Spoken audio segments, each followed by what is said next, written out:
Mitochondria में Krebs cycle के फलस्वरूप क्या बनता है? एटीपी। और एटीपी मिलके क्या बनाता है? ग्लूकोज। और ग्लूकोज से क्या बनती है? ऊर्जा। ठीक है। तो आपको पता है कि हमारे पूरे शरीर में क्या है? कोशिकाएं हैं, तो हर जगह ऊर्जा बन रही है।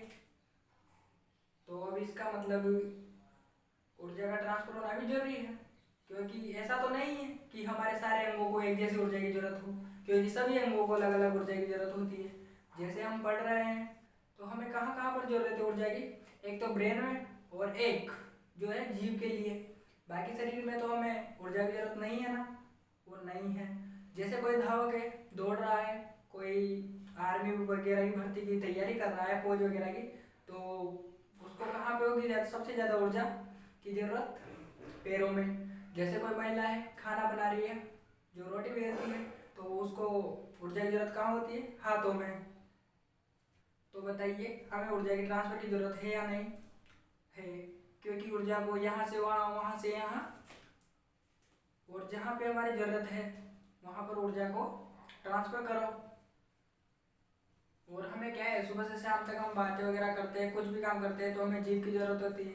और पता चला कि हमारे पैरों से ऊर्जा जीभ तक नहीं पहुंच रही है, या बाकी जगहों की जो माइटोकॉन्ड्रियाज है वो हमें ऊर्जा ट्रांसफर नहीं कर रही है, तो हमारा मुंह क्या है, जैसे हम बोलते हैं तो 2-5 घंटे बाद हमारी जीभ क्या होगी? डाउन हो जाएगी, हम अच्छे से बोल नहीं पाएंगे। तो ऊर्जा की ट्रांसफिकेशन का काम कौन करता है? Golgi body. इसकी खोज किसने की थी? कैमिलो गोल्जी ने। तो देखते हैं हम ऊर्जा का ट्रांसफिकेशन कौन करता है? ये गोल्जी बॉडी। कौन करता है? Golgi body. इसका खोज किसने किया था? कैमिलो गोल्जी ने।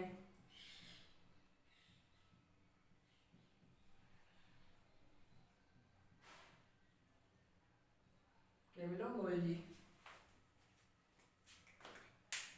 और अब हम आगे चलते हैं, वैक्यूम्स। क्या आता है हमारा आगे? वैक्यूम्स।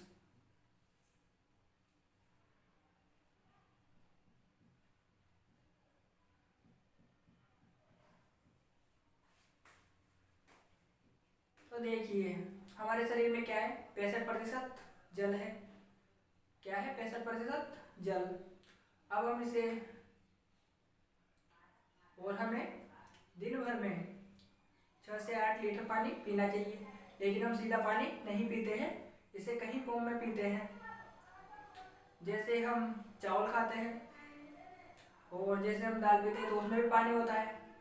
जैसे हम दूध पीते हैं, तो गाय क्या है? पानी पीती है, तो दूध में भी पानी होता है, तो हम उसे भी दूध के रूप में पीते हैं, तो उसमें भी पानी होता है।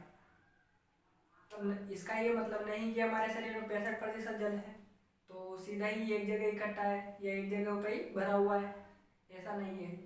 अगर मान लो किसी को पता लगता है कि इसके पेट में क्या है, 65% जल भरा हुआ है, तो कोई भी आके चाकू मारता है, क्या 8 से 10 लीटर पानी जमीन पे आके गिरता? ऐसा नहीं है। पानी क्या है? कहीं फॉर्म में होता है, जिस वजह से एक साथ इकट्ठा नहीं होता। तो पानी क्या है, हमारे शरीर में अलग अलग फॉर्म में पाया जाता है। जैसे ब्लड होता है तो उसमें पानी पाया जाता है, तो पानी कहीं ना कहीं तो स्टोरेज होता है। तो कहाँ स्टोरेज होगा आपको पता है?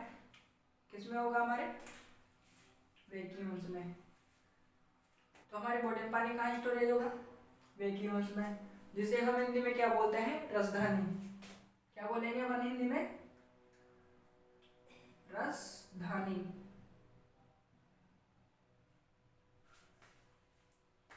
तो हमारे शरीर में पानी कहाँ जाके स्टोरेज हो जाता है? रसधानी में। और आपको पता है हमारे शरीर में हर एक जगह पर कोशिकाएं हैं, और हर कोशिकाओं में क्या है? वैक्यूल्स, जिसे हम बोलते हैं रसधानी। तो इसमें क्या है? छोटा छोटा करके, छोटा छोटा छोटा छोटा करके इसमें क्या है? पानी स्टोरेज हो जाता है। तो पानी कहाँ जाके स्टोरेज हो जाएगा? वैक्यूम्स में। अगर मान लो आपके शरीर में 1% भी पानी की कमी हो जाए, तो क्या होगा, हमें प्यास लगने लगती है। 2% हो जाए तो और ज़्यादा प्यास लगेगी, 3% हो जाए तो और ज़्यादा प्यास लगेगी। और यदि 5% पानी की कमी हो गई हमारे शरीर में तो क्या लगता है कि पानी के लिए जैसे तरस रहा हो। और अगर यदि 10% पानी की कमी हो जाए हमारे शरीर में तो इंसान मर जाता है। क्या होता है, इंसान मर जाता है। जैसे मान लो आपको 4 से 5 बार लूज मोशन हुआ तो क्या होता है, हमारे शरीर से वाटर की मात्रा रिलीज होने लगती है। तो डॉक्टर क्या बोलता है कि चीनी में नमक डालिए और घोल के पी लीजिए तो आपको ग्लूकोज की मात्रा बढ़ जाएगी, जिससे हमें पानी की पूर्ति हो जाएगी। या फिर हम अपने हिसाब से भी कर सकते हैं, चीनी में नमक डाल के और पानी में घोल के उसे पी सकते हैं। ठीक है। दुनिया भर की चीज़ें, ORS हो गया जैसे, ये वैक्यूम्स का मेन काम क्या है, पानी को स्टोरेज करना।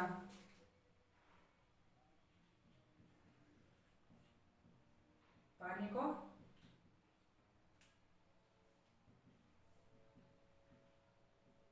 स्टोरेज करना। और बॉडी बॉडी का मेन कार्य क्या है, ऊर्जा का परिवहन। ऊर्जा का परिवहन खोज किसने किया था, कैमिलो गोल्जी ने। एटीपी का निर्माण कहाँ होता है, माइटोकॉन्ड्रिया में। किस साइकिल द्वारा, क्रेब्स साइकिल द्वारा।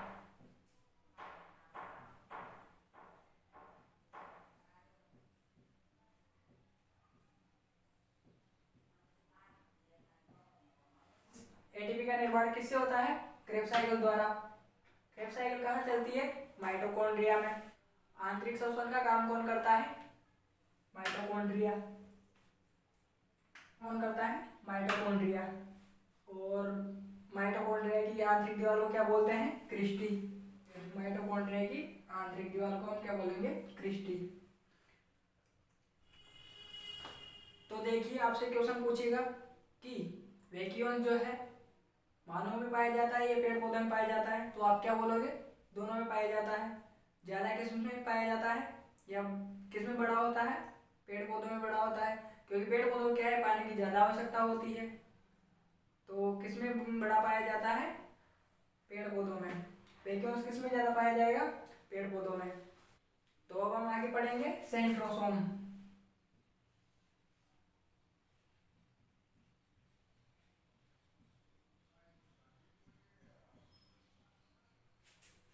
क्या पढ़ेंगे हम आगे, सेंट्रोसोम। इसके बारे में जानते हैं, ये क्या करता है, क्या काम आता है। तो सेंट्रोसोम का क्या कार्य होता है, कोशिका का विभाजन करना।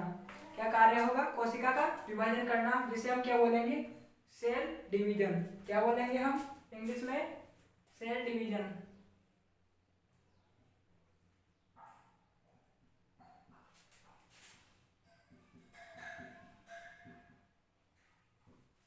क्या बोलेंगे इसे हम इंग्लिश में, सेल डिवीजन। तो सेंट्रोसोम मतलब सेल डिवीजन, कोशिका का विभाजन। कोशिका विभाजन का मतलब यूं नहीं है कि कोशिका का तोड़ना है। इसका मतलब ये है कि एक चीज को तोड़ के दो बनाना, कि वो आगे जाके उसी के बराबर हो जाए। जैसे रिप्रोडक्शन, वो भी एक प्रकार का डिवीजन ही है।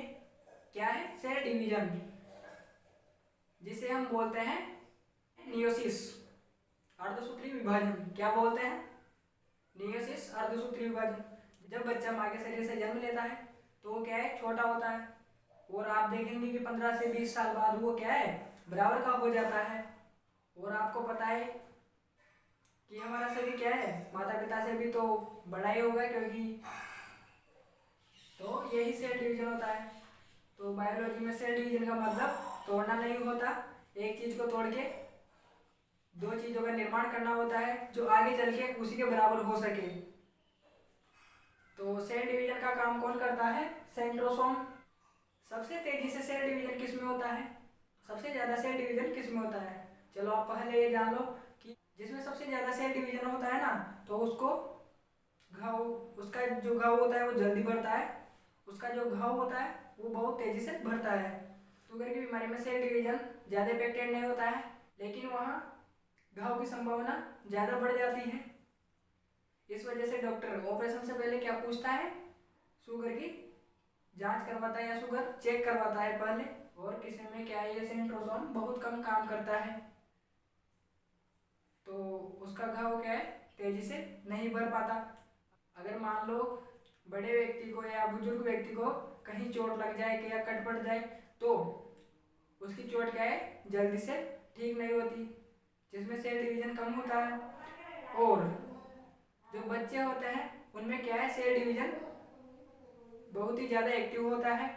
तो उसमें क्या है, जैसे बच्चा छोटा होता है तो खेलते समय या चौके से गिर जाए, कहीं पे लग जाए या कट जाए, तो उसमें क्या है, बहुत जल्दी ठीक हो जाएगा चोट।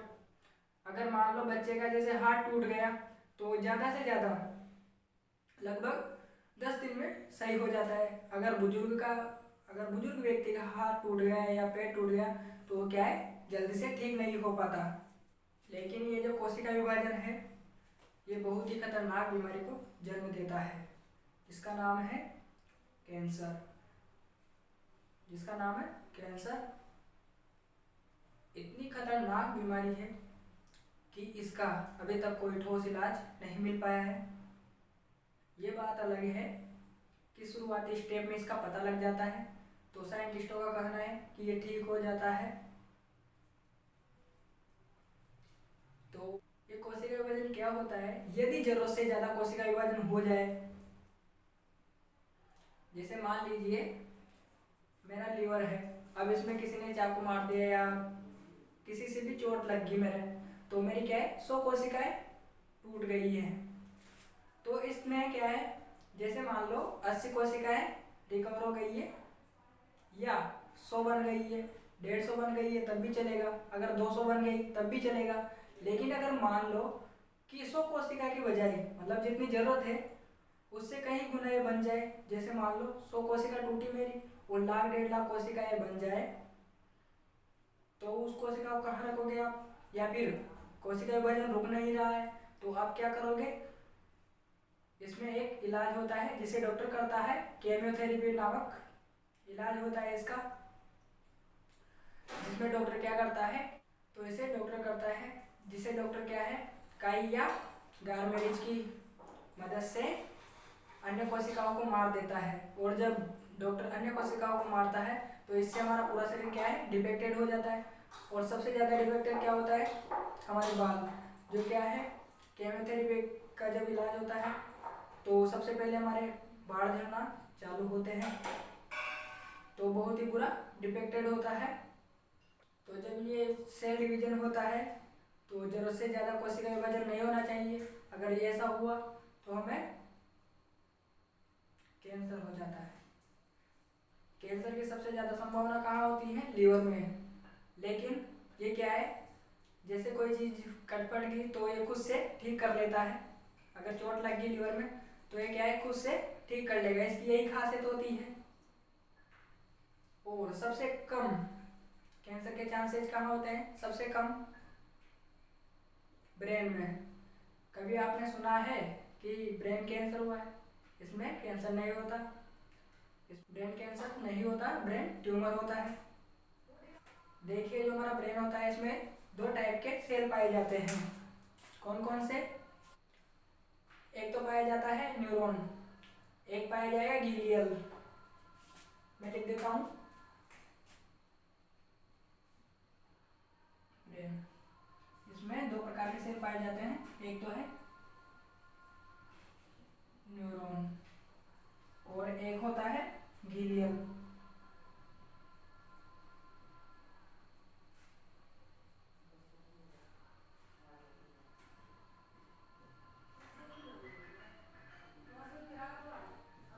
क्या पाया जाएगा, ग्लियल। तो हमारे ब्रेन में 2 प्रकार के सेल पाए जाते हैं, एक तो न्यूरॉन और एक ग्लियल सेल। न्यूरॉन सेल पाया जाएगा 90%, कितना पाया जाएगा, 90%। और ग्लियल सेल जो है 10%।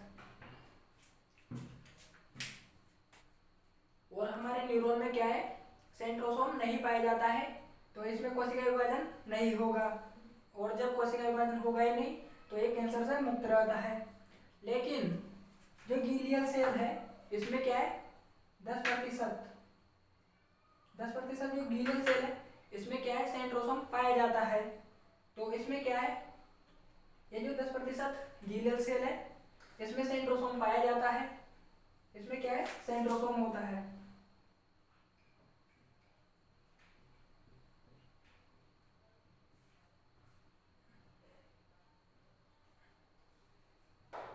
इसमें क्या है सेंट्रोसोम होता है। तो इसमें अगर जरूरत से ज्यादा कोशिका विभाजन होगा तो इसमें क्या है ट्यूमर हो जाता है।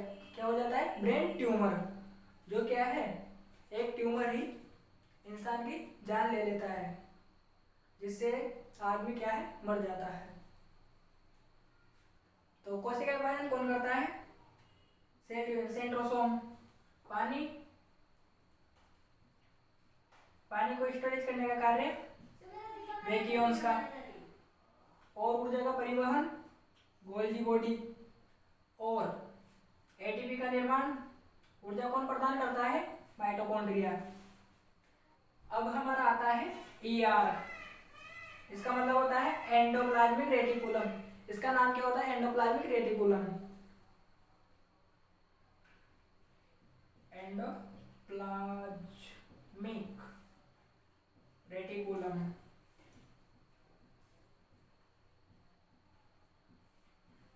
क्या होता है इसका नाम, एंडोप्लाज्मिक रेटिकुलम। 3 से 4 बार इसका नाम पढ़िएगा तो याद हो जाइएगा, एंडोप्लाज्मिक रेटिकुलम।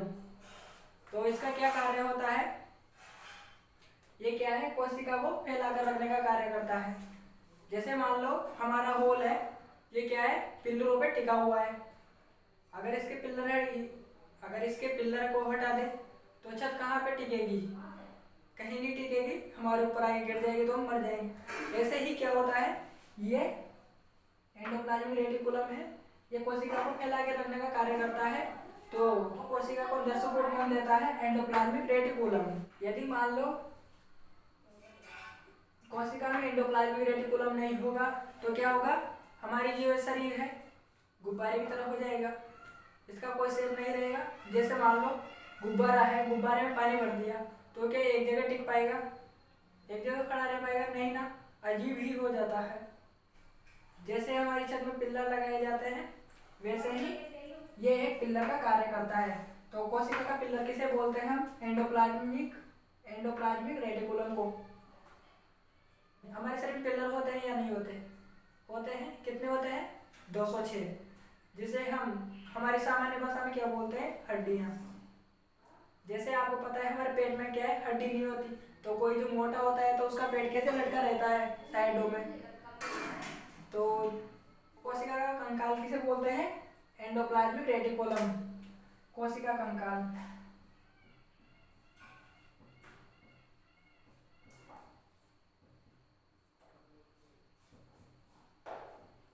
कोशिका का कंकाल किसे बोलेंगे हम, एंडोप्लाज्मिक रेटिकुलम को।